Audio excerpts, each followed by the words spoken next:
A todos y a todas, bienvenidos y muchas gracias por asistir a esta nueva charla dentro del ciclo organizado por la Memoria Histórica de Cartagena, dentro del ciclo Cartagena Piensa. Y antes de nada queríamos dar las gracias a la Concejalía de Cultura, a Patricio, a Paloma, a todos los trabajadores de la Concejalía que nos ayudan, colaboran y nos permiten difundir todas nuestras ideas dentro de la Asociación Memoria Histórica de Cartagena. Dentro de este ciclo de la memoria histórica de Cartagena y de Cartagena Piensa, hemos pensado que una de las zonas o de las ideas más escondidas y más desconocidas es el protestantismo. Durante más de 500 años el protestantismo en España ha sido olvidado, reprimido y, vamos a decir, que silenciado. Por eso creemos que es muy importante que tanto nuestro compañero, nuestro conferenciante, don Santiago Saguar García, protestante de tercera generación, nos puede ilustrar un poco de la situación de los protestantes en España durante la historia y sobre todo en el periodo de represión del franquismo, es decir, en el siglo XX.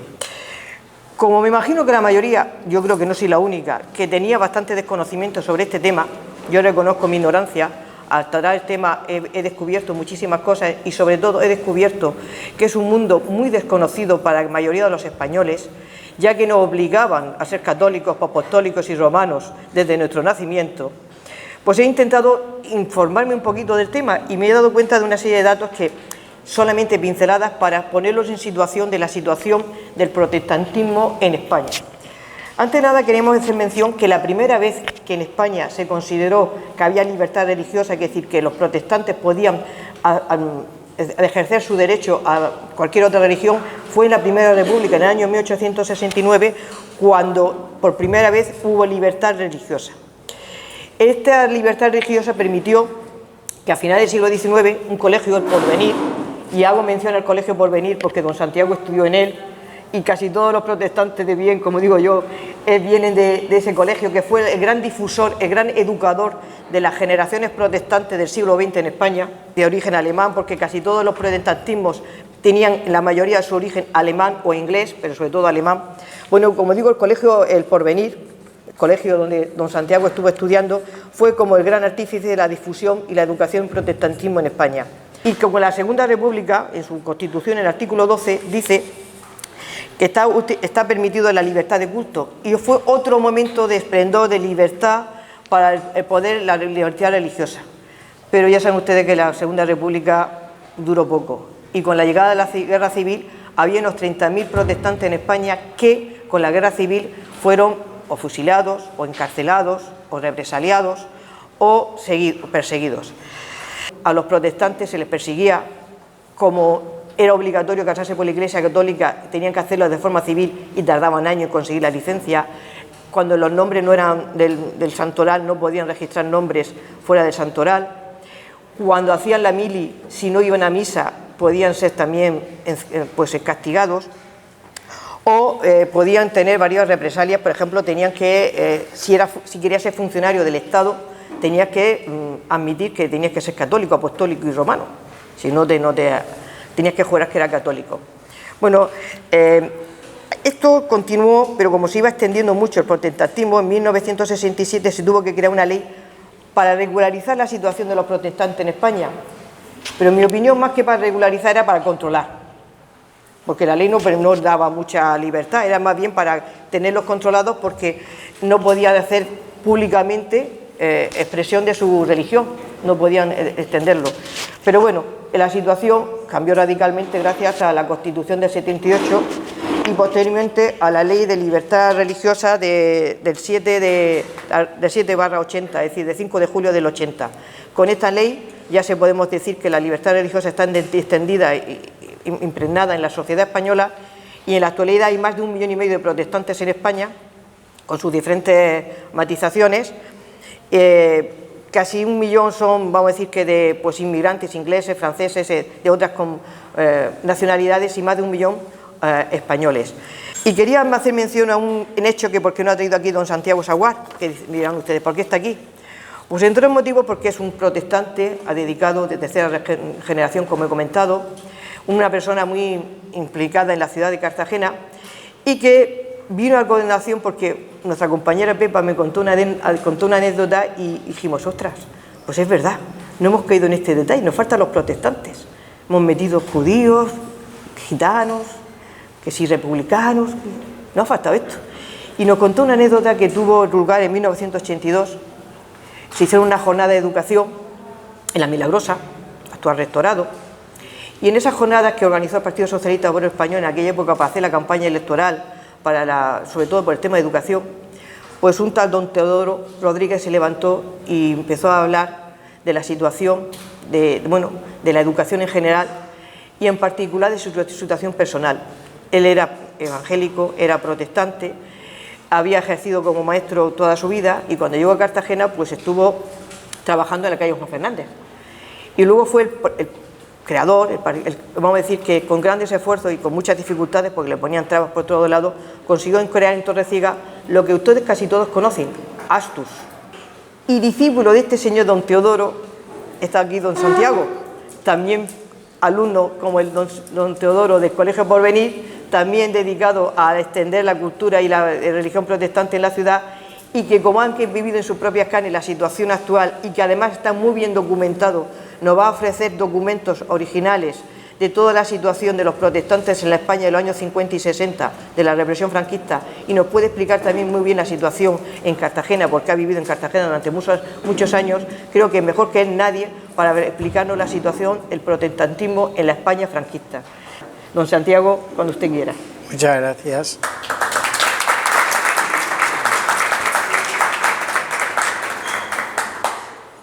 Bueno, quiero agradecer esta oportunidad que nos dais a los protestantes.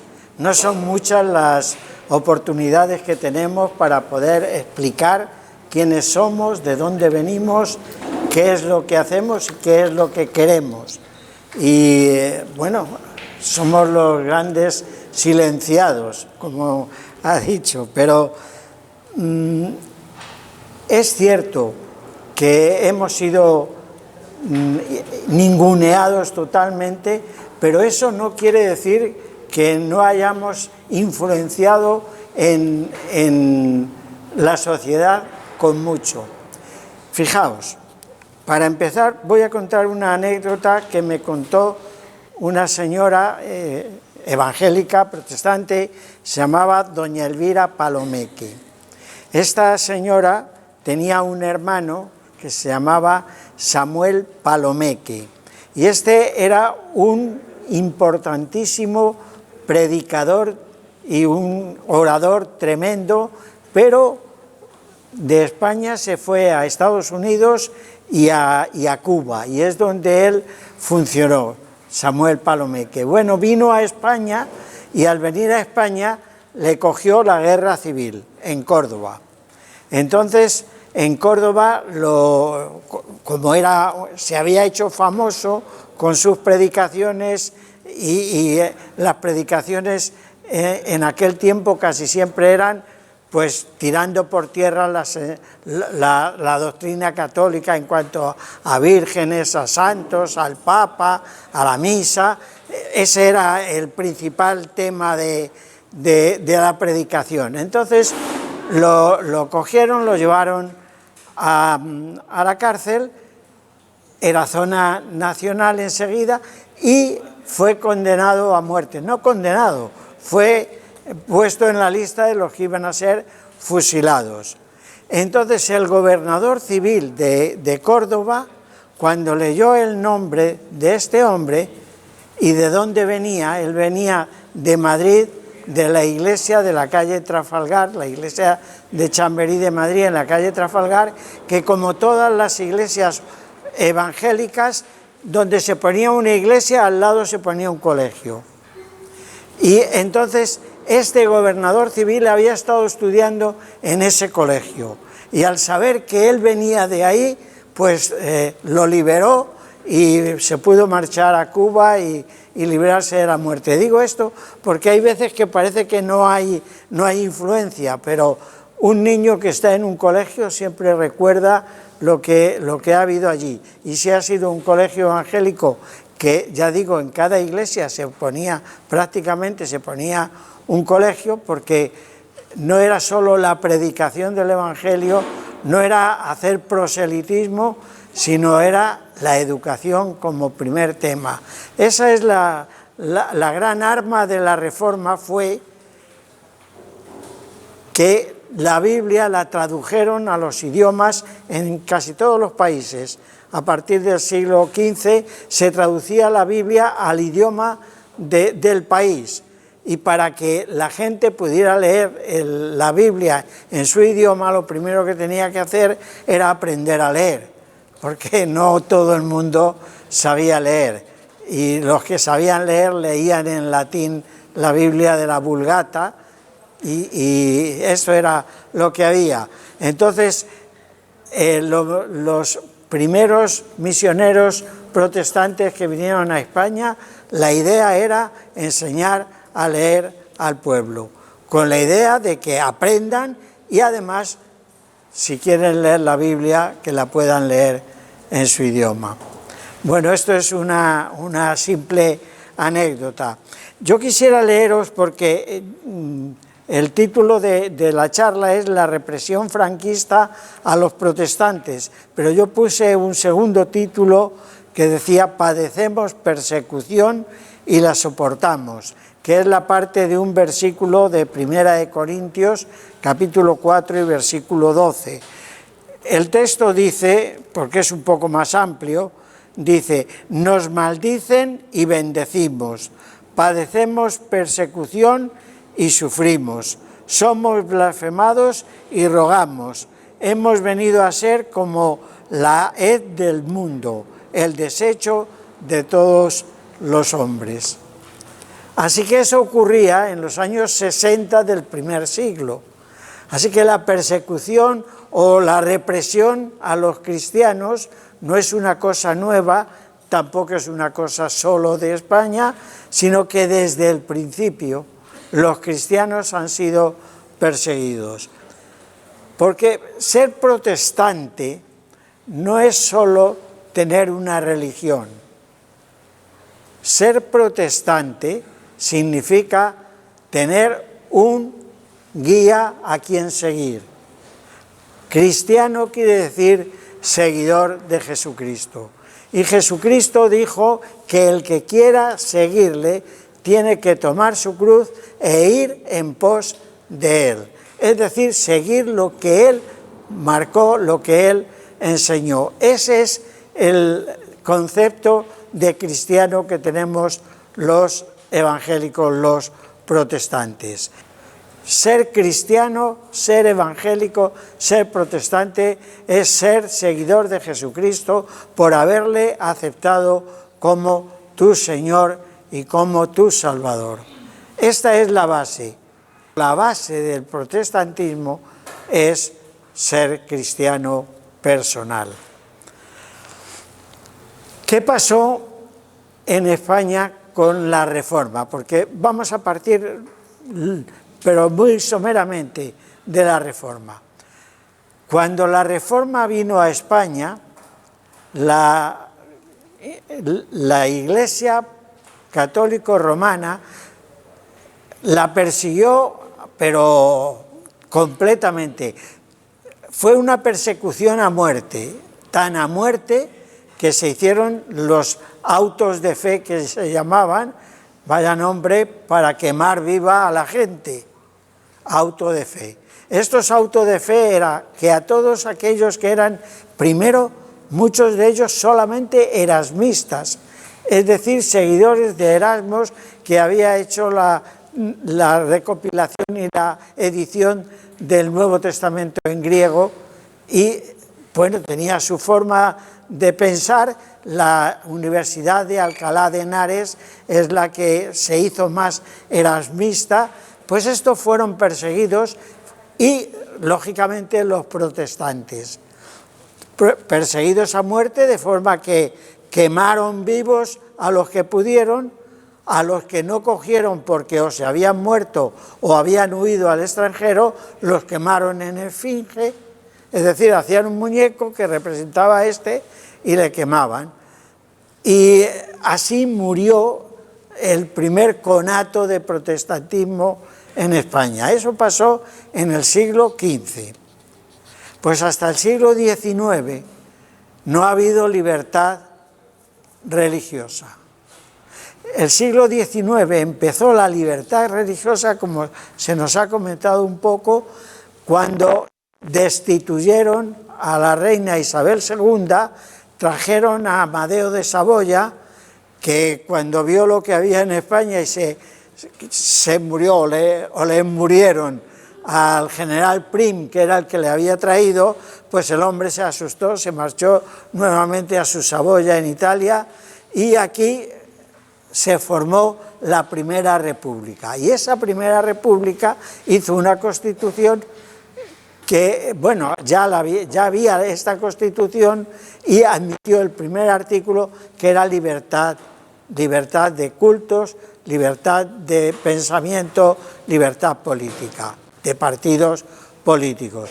Pero la Primera República no llegó a cuajar, porque se murió antes casi de empezar.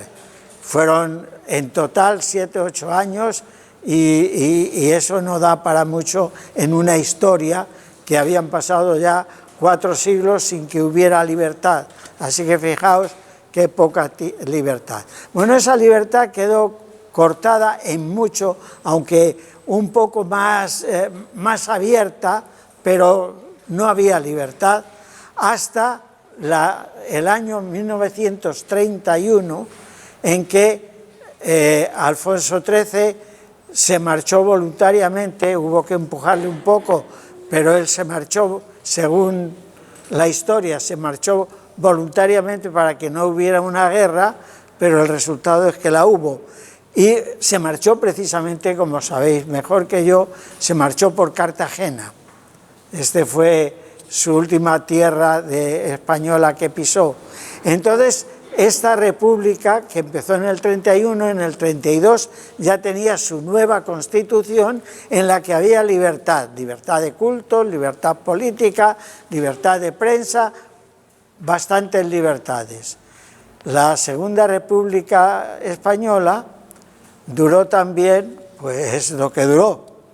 Ya eso empezaba en el 31, en el 36 ya se levantaron contra ella ciertos militares, empezó la guerra civil. Estos militares que se habían levantado contra la República iban conquistando desde Andalucía, iban conquistando tierras, y según entraban aquello cambiaba. Todo lo que había sido libertades que había traído la República se quitaban, porque era una nueva España, la España nacional, que llamaban. Entonces, esto duró hasta el año 39, del 36 al 39 la guerra, y en el 39 la libertad que había surgido en el año 31 y con la Constitución del 32 quedó abolida, y hubo una nueva Constitución y una nueva España, con nuevas leyes, con nuevas formas y con un gobierno dictatorial, una dictadura que ha durado hasta el año que se murió Franco. Entonces, como veis, la cuestión de libertades para los... No voy a hablar, o procuraré no hablar de otras libertades, hablaré de la libertad religiosa, que es la que nos atañe a los protestantes. Pero como veis, en 500, 600 años, la libertad que hemos tenido los protestantes ha sido limitadísima. Por eso el pueblo español no sabe mucho de nosotros. Bueno, para aclarar, somos cristianos que intentan seguir las enseñanzas de Jesucristo, especialmente tal como las tenemos reflejadas en el Nuevo Testamento, y que tenemos la Biblia como nuestra guía, como nuestra norma de fe y de conducta. La idea inquisitorial de machacar al que no piense como piensa la Iglesia católica romana, pues llegó en el siglo XX, llegó con la dictadura franquista. La idea era aniquilar cualquier cosa que no se ajuste a lo que la Iglesia cree. Y la Iglesia cree, como sabemos, la fe del carbonero, ¿verdad? Esta fe que dice, al carbonero le preguntaron, ¿y tú qué crees? Dijo, pues yo creo lo que cree la Iglesia. Ya, ¿pero qué cree la Iglesia? Pues lo que creo yo. Ese era todo su conocimiento de lo que era ser cristiano. No tenía la más remota idea, ¿verdad? Entonces, esta dictadura de Franco, o franquista, lo que hizo es lo que el pueblo dio en llamar el nacionalcatolicismo. No era el nombre oficial. El nombre oficial nos decía don Teodoro Rodríguez, del que se ha hablado ya un poco hoy. Don Teodoro Rodríguez nos enseñaba y decía, España, según el gobierno, es una democracia. Eso sí, una democracia, y lo voy a decir como él nos lo decía, democracia cristiana, y lo decía con una guasa que no se podía aguantar, porque de cristiana la dictadura tiene poco. Si algo tiene el cristianismo es la libertad. El Señor Jesús enseñó, si el Hijo, que es Él, el Hijo de Dios, os libertare, seréis verdaderamente libres. Porque la idea del cristiano es crear hombres y mujeres libres, no sujetos a dictadura. Pero yo no quiero hablar de la libertad con mis palabras. Vamos a dejar que sea Don Quijote quien nos diga lo que es la libertad. Dice Don Quijote, bueno, lógicamente lo decía Miguel de Cervantes, pero es Don Quijote el que hablaba. La libertad, Sancho, es uno de los más preciosos dones que a los hombres dieron los cielos. Con ella no pueden igualarse los tesoros que encierra la tierra ni el mar encubre. Por la libertad, como por la honra, se puede y debe aventurar la vida, y por lo contrario, es el mayor mal que puede venir a los hombres. Esa es la importancia de la libertad. Bueno, hemos llegado ya al tiempo de la represión franquista a los protestantes. Máximo García, en su libro Libertad religiosa en España, dice lo siguiente. Esto quiero que lo entendamos bien, porque no está metiéndose con nadie, sino está constatando un hecho que ocurrió en los primeros años del franquismo. Dice Máximo García, durante varios años, resalto, varios años, finalizada la guerra civil, la única oposición visible al régimen de Franco eran los protestantes. Posteriormente irían haciéndose visibles los comunistas y otras fuerzas políticas y sociales. Tal vez por ello, para el régimen franquista se compendiaba en los protestantes todos los peligros que era necesario combatir: liberales, extranjeros, masones, afectos a la República.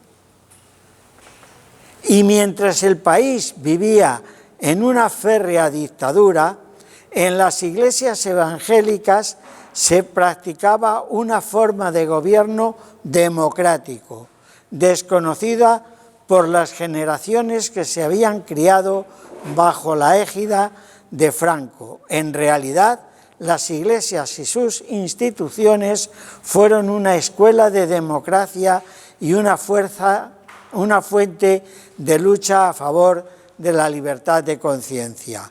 La libertad religiosa, sellada finalmente en la Constitución de 1978 y la Ley Orgánica de 1980, fueron una conquista por la que los protestantes españoles pagaron un alto precio contribución que hasta ahora nunca ha sido reconocida por las fuerzas políticas del país. Recalco, no quiere decir que los únicos que se oponían al franquismo eran los protestantes, pero los únicos que se quedaron desde el año 39 exigiendo al gobierno franquista libertad de cultos, libertad religiosa, libertad en suma, fueron los protestantes. Los demás, muchos de ellos huyeron, los principales jefes se marcharon, huyeron, y el pueblo que quedó, que eran demócratas de verdad, se cuidaron muy mucho de luchar claramente contra el franquismo. Es verdad que a los evangélicos protestantes españoles en el extranjero se hicieron verdaderas reclamaciones al régimen exigiéndole que diera libertad. No pedían solamente libertad religiosa, aunque esta era la principal libertad que pedían porque eran los que estábamos reclamándolo, pero también pedían reclamaban al gobierno que diera libertad de prensa, libertades políticas, libertades de enseñanza, todo tipo de libertades que no se tenían y que el régimen no las dio ni hasta el final casi de su tiempo. Hay un antecedente esclarecedor de por qué esto ocurría así, y este antecedente lo escribió en su libro Los heterodoxos españoles don Marcelino Menéndez Pelayo.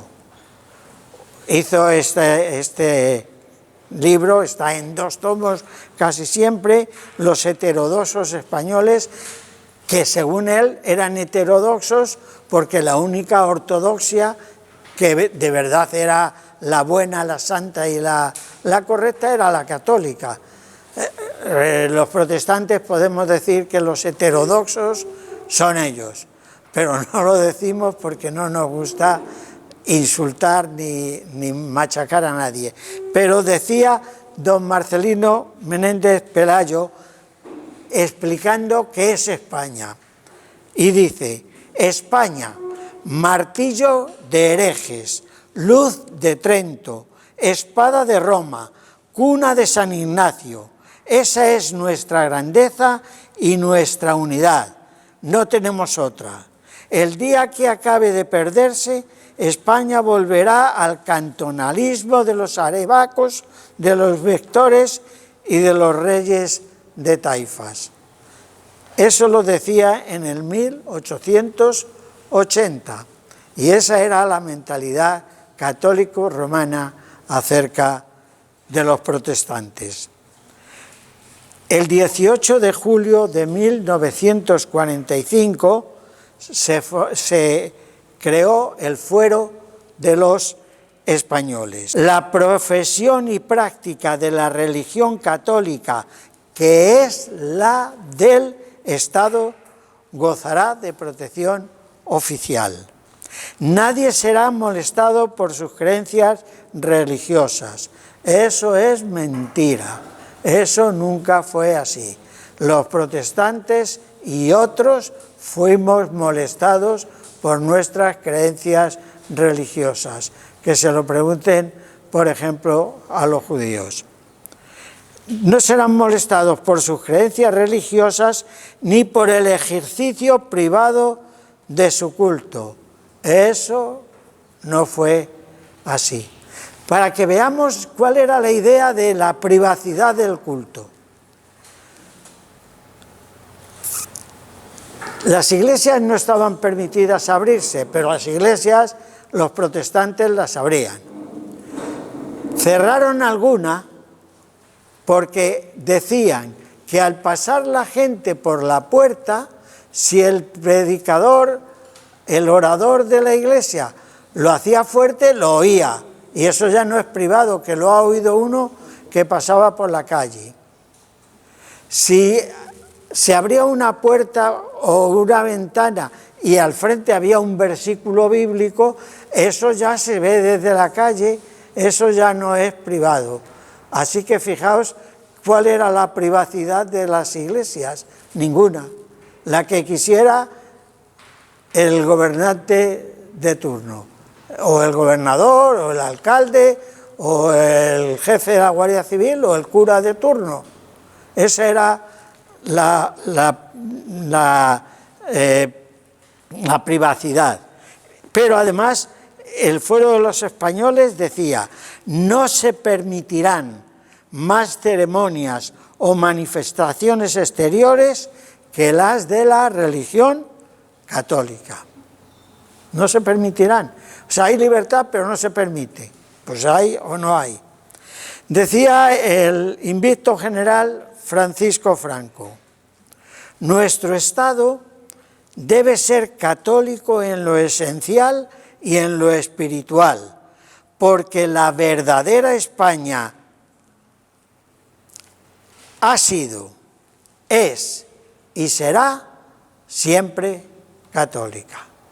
Si no eres católico, no eres español.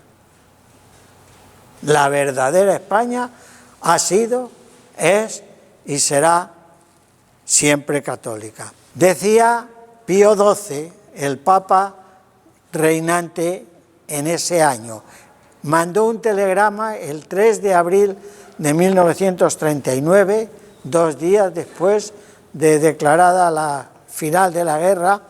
Decía este telegrama, enviado a Franco: levantando nuestro corazón al Señor, agradecemos sinceramente con vuestra excelencia la deseada victoria de la católica España.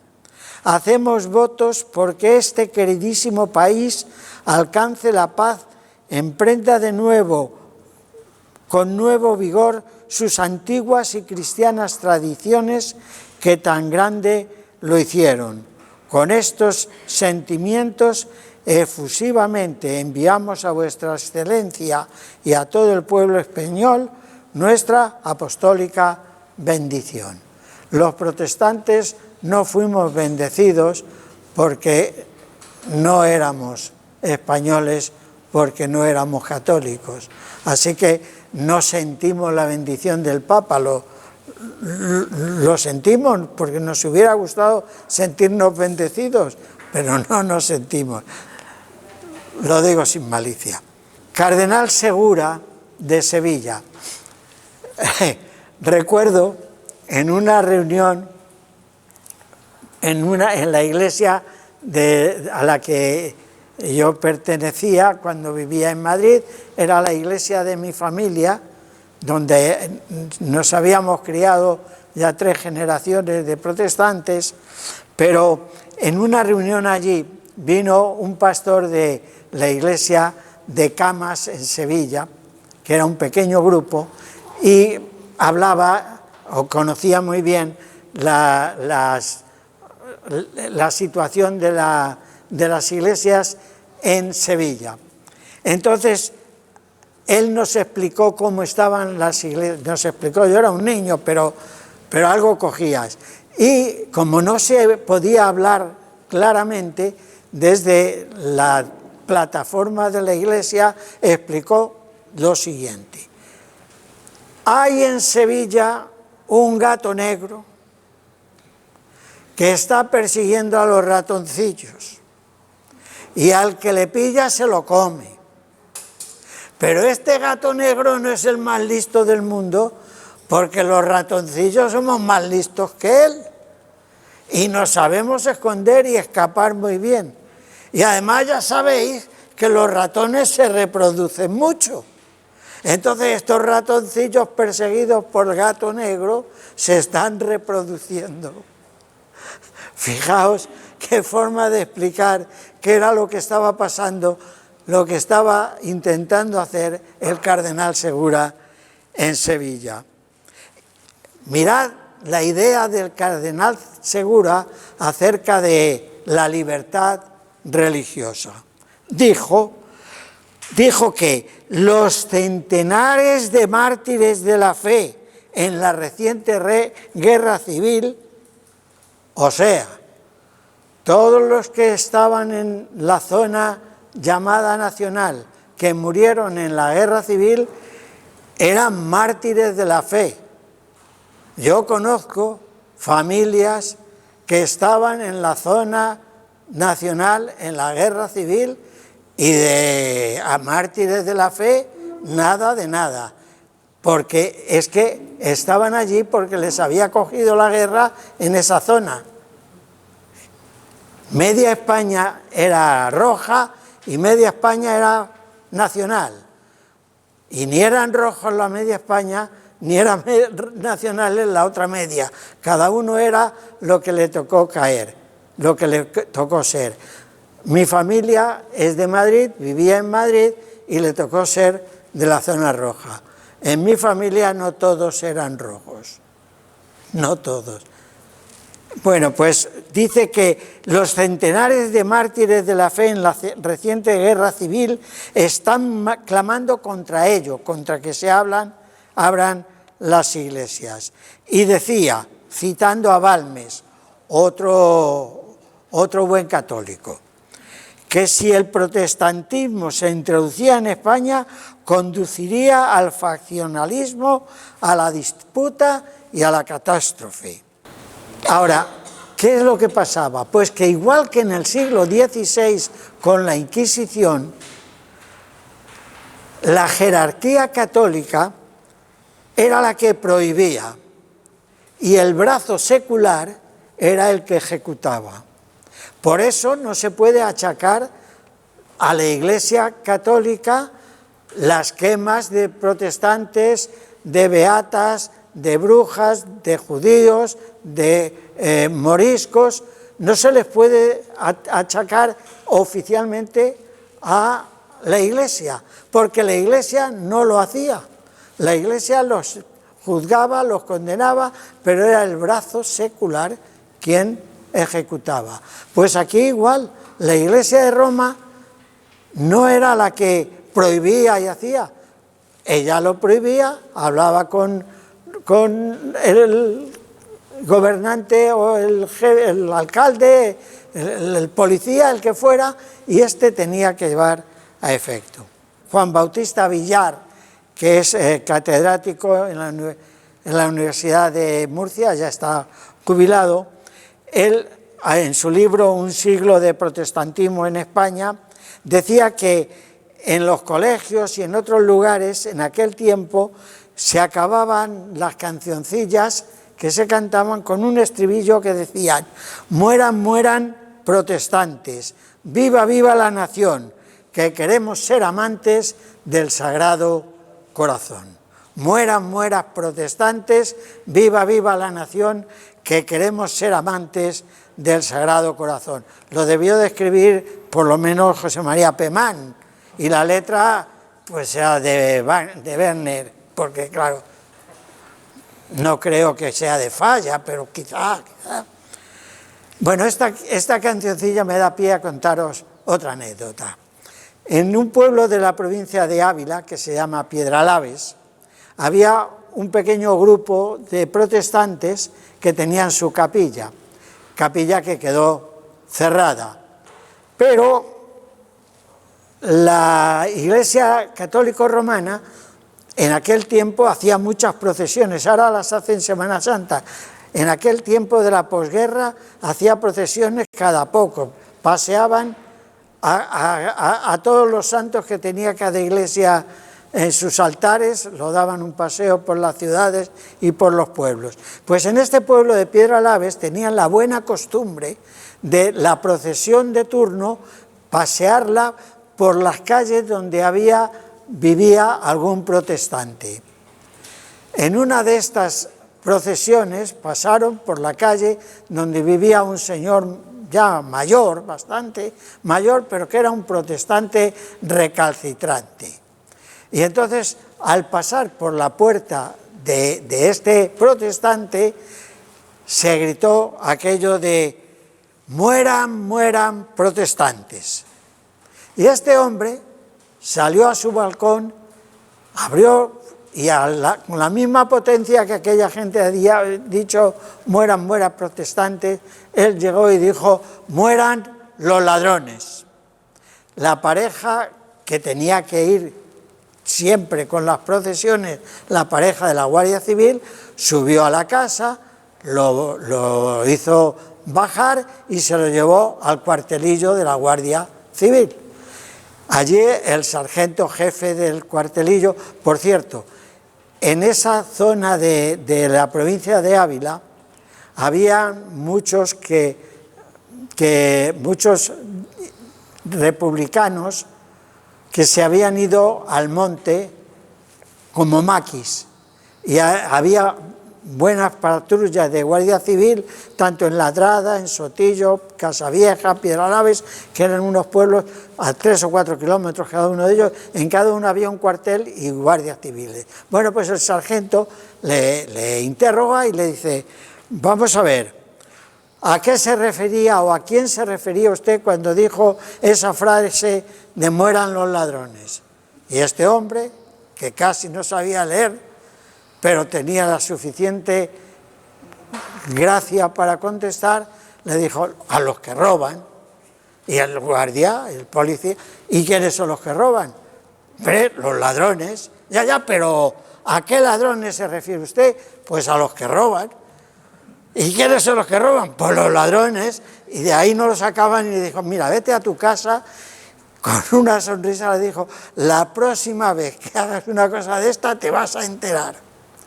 Yo soy testigo que años después, es que conozco esa zona, mi familia proviene de Arenas de San Pedro y conozco esa zona, pero yo soy testigo que cuando ya se pudo abrir aquella iglesia en los años 60, avanzados los años 60, ese local estaba al lado del local había un bar. Entonces el cura del pueblo se sentaba en la calle, le ponían una mesa del bar, se tomaba su cafetito, se ponía a la puerta con un lápiz y un papel grande a ver quién se atrevía a entrar en la iglesia protestante. Ni uno se atrevía a entrar en la iglesia protestante porque la consecuencia, estoy hablando de los años 60, que es cuando yo lo he vivido siendo joven ahí, eso suponía que el que se ocurriera entrar en la iglesia protestante no lo contrataba nadie.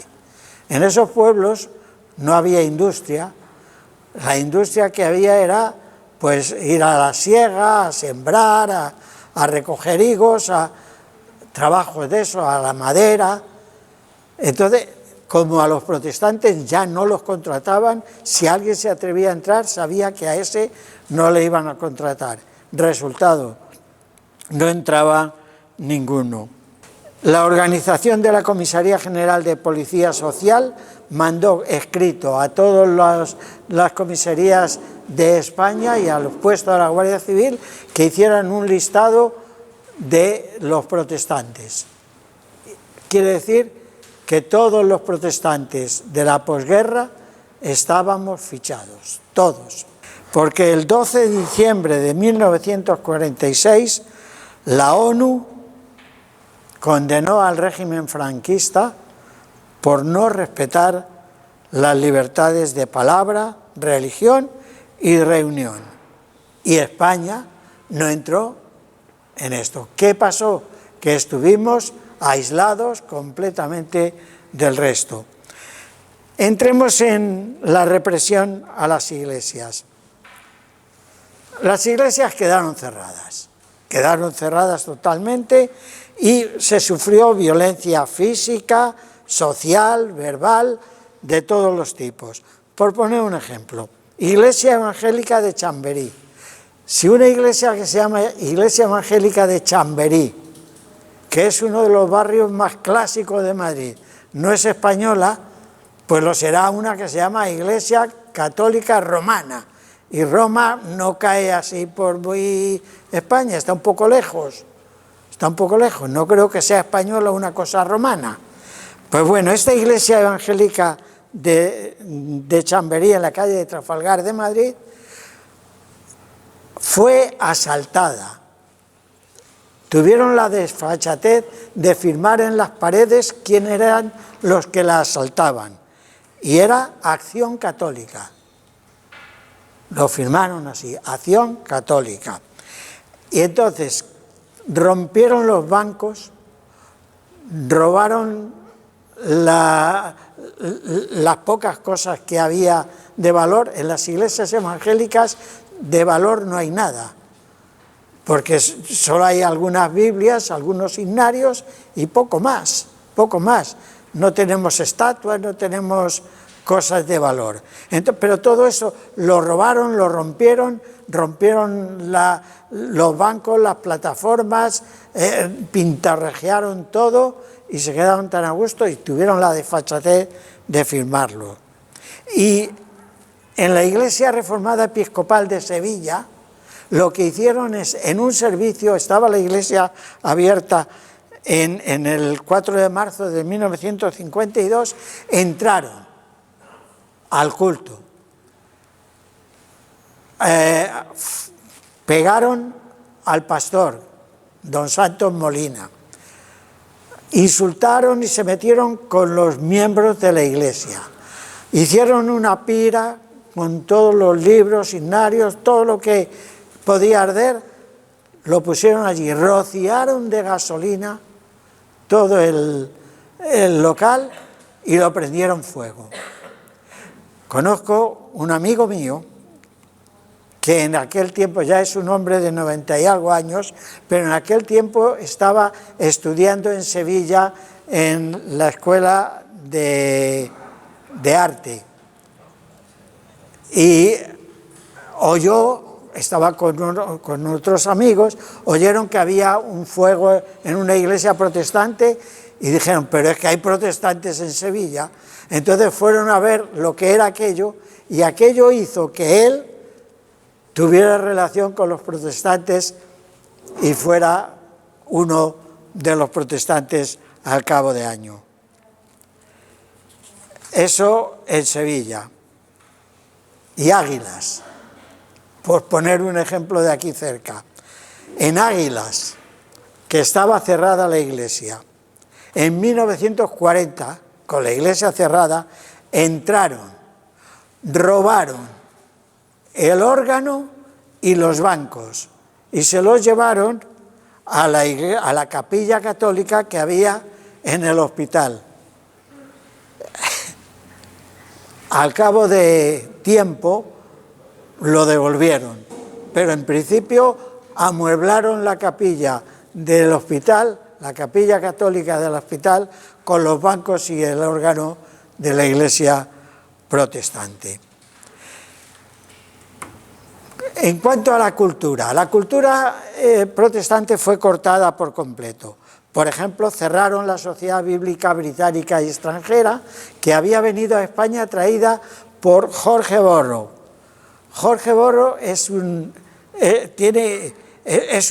escritor inglés famoso, es conocida su obra La Biblia en España, escrita en 1843, es un clásico de la literatura universal, es uno de los mayores retratos de la España del siglo XIX. Sobre todo, él se dedicó a visitar toda España y Portugal, pero conviviendo con gitanos, con los caseríos, con todo esto. Su libro, La Biblia en España, al español la tradujo Manuel Azaña. Lo digo para que sepamos que había cultura en tiempos entre los protestantes. Cerraron también la Librería Nacional y Extranjera y cerraron el Colegio del Porvenir. No voy a daros fechas, pero solamente diré que el Colegio del Porvenir lo cerraron y lo incautaron. Pero no solo el colegio, todo lo que eran, todas las instalaciones, el terreno y todo, lo incautaron y quisieron quitarlo porque decían está a nombre de una entidad alemana Y entonces los bienes alemanes, como están en guerra con Europa, pues hay permiso para incautarlos. Se descubrieron que esa entidad no tenía nada que ver con la política, ni con el nazismo, ni con nada de esto, que era una entidad religiosa, porque estaba a nombre de una entidad extranjera para que no se lo robaran. Bueno, eso no lo pudieron incautar. El colegio lo cerraron, pero le robaron 3.000 metros cuadrados de terreno para poner las cocheras del metro y los talleres del metro. 3.000 metros cuadrados, en una zona que es Chamberí, que es la calle Bravo Murillo, que es una de las principales calles de Madrid. Cuando lo hizo el Flinders alemán, cuando hizo el Colegio del Porvenir, pues era un poco en las afueras, pero luego estaba en la parte más cara de Madrid. Bueno, esto es lo que pasó. Hospital Evangélico de Barcelona. Pues también, para que no lo incautaran, para que no nos lo quitaran, lo que hicieron es ponerlo a nombre de los consulados extranjeros. Y pasó a llamarse, en vez de Hospital Evangélico, pasó a llamarse Hospital de las Colonias Extranjeras, conocido en Barcelona como el Hospital de las Colonias. Mi hijo pequeño nació en ese hospital, precisamente porque vivíamos en Barcelona. Luego, cuando ya hubo posibilidad de volverlo a poner a nombre de la entidad, pues algún consulado de los que lo tenían a su nombre no lo quería soltar y costó muchísimo que lo soltaran, pero al final se consiguió y ya es un hospital evangélico, que pone Hospital Evangélico de Barcelona. Voy a hablar de los corralitos, solamente mencionarlo.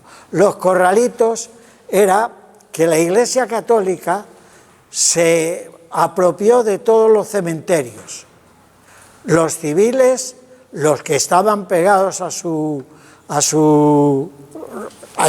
iglesias, y los municipales. Todos los cementerios pasaron a depender su organización y su gobierno de la Iglesia. Entonces, en estos cementerios se prohibió enterrar a los que no fueran católicos, tampoco a los que se suicidaban, a extranjeros, a judíos, a libres pensadores, a toda esta gente. En ciudades grandes como Madrid y Barcelona y otras, había el cementerio civil, que, bueno, eso tenía mucha importancia porque allí estaba enterrada gente muy importante y no se podía jugar con ello. El cementerio civil de Madrid, si vais a Madrid y no lo habéis visto, os recomiendo que lo veáis. El cementerio de la Almudena, que está al lado del cementerio de la Almudena. Allí encontraréis a Pi Margall, a un montón de gente importantísima que está enterrada, junto a los protestantes y a los judíos. Pero eso no ocurría en todos los sitios. Los corralitos eran sitios donde dejaban que se enterrara o habilitaron para enterrar a los protestantes especialmente. Es decir, se moría un protestante en un pueblo. Como no había cementerio donde enterrarle, pues decía el ayuntamiento: mira, entiérralo ahí en la tapia al lado del cementerio, ese trozo, ya lo vallaremos. Y allí tenían que ir los protestantes a hacer el hoyo, meter a su muerto, taparlo, y no le dejaban ni arreglarlo ni mirarlo porque no era de ellos. Eso era un cementerio. Algunos los tapiaban, otros no les ponían puerta, a otros pues los dejaban que se cayeran. Algunos que hicieron en Galicia, la iglesia hizo el terreno que le dieron, lo arregló un poco, se cayó, no sabe nadie cómo, pero se cayeron las tapias, y en otro lo dinamitaron. Los protestantes no teníamos derecho a morirnos.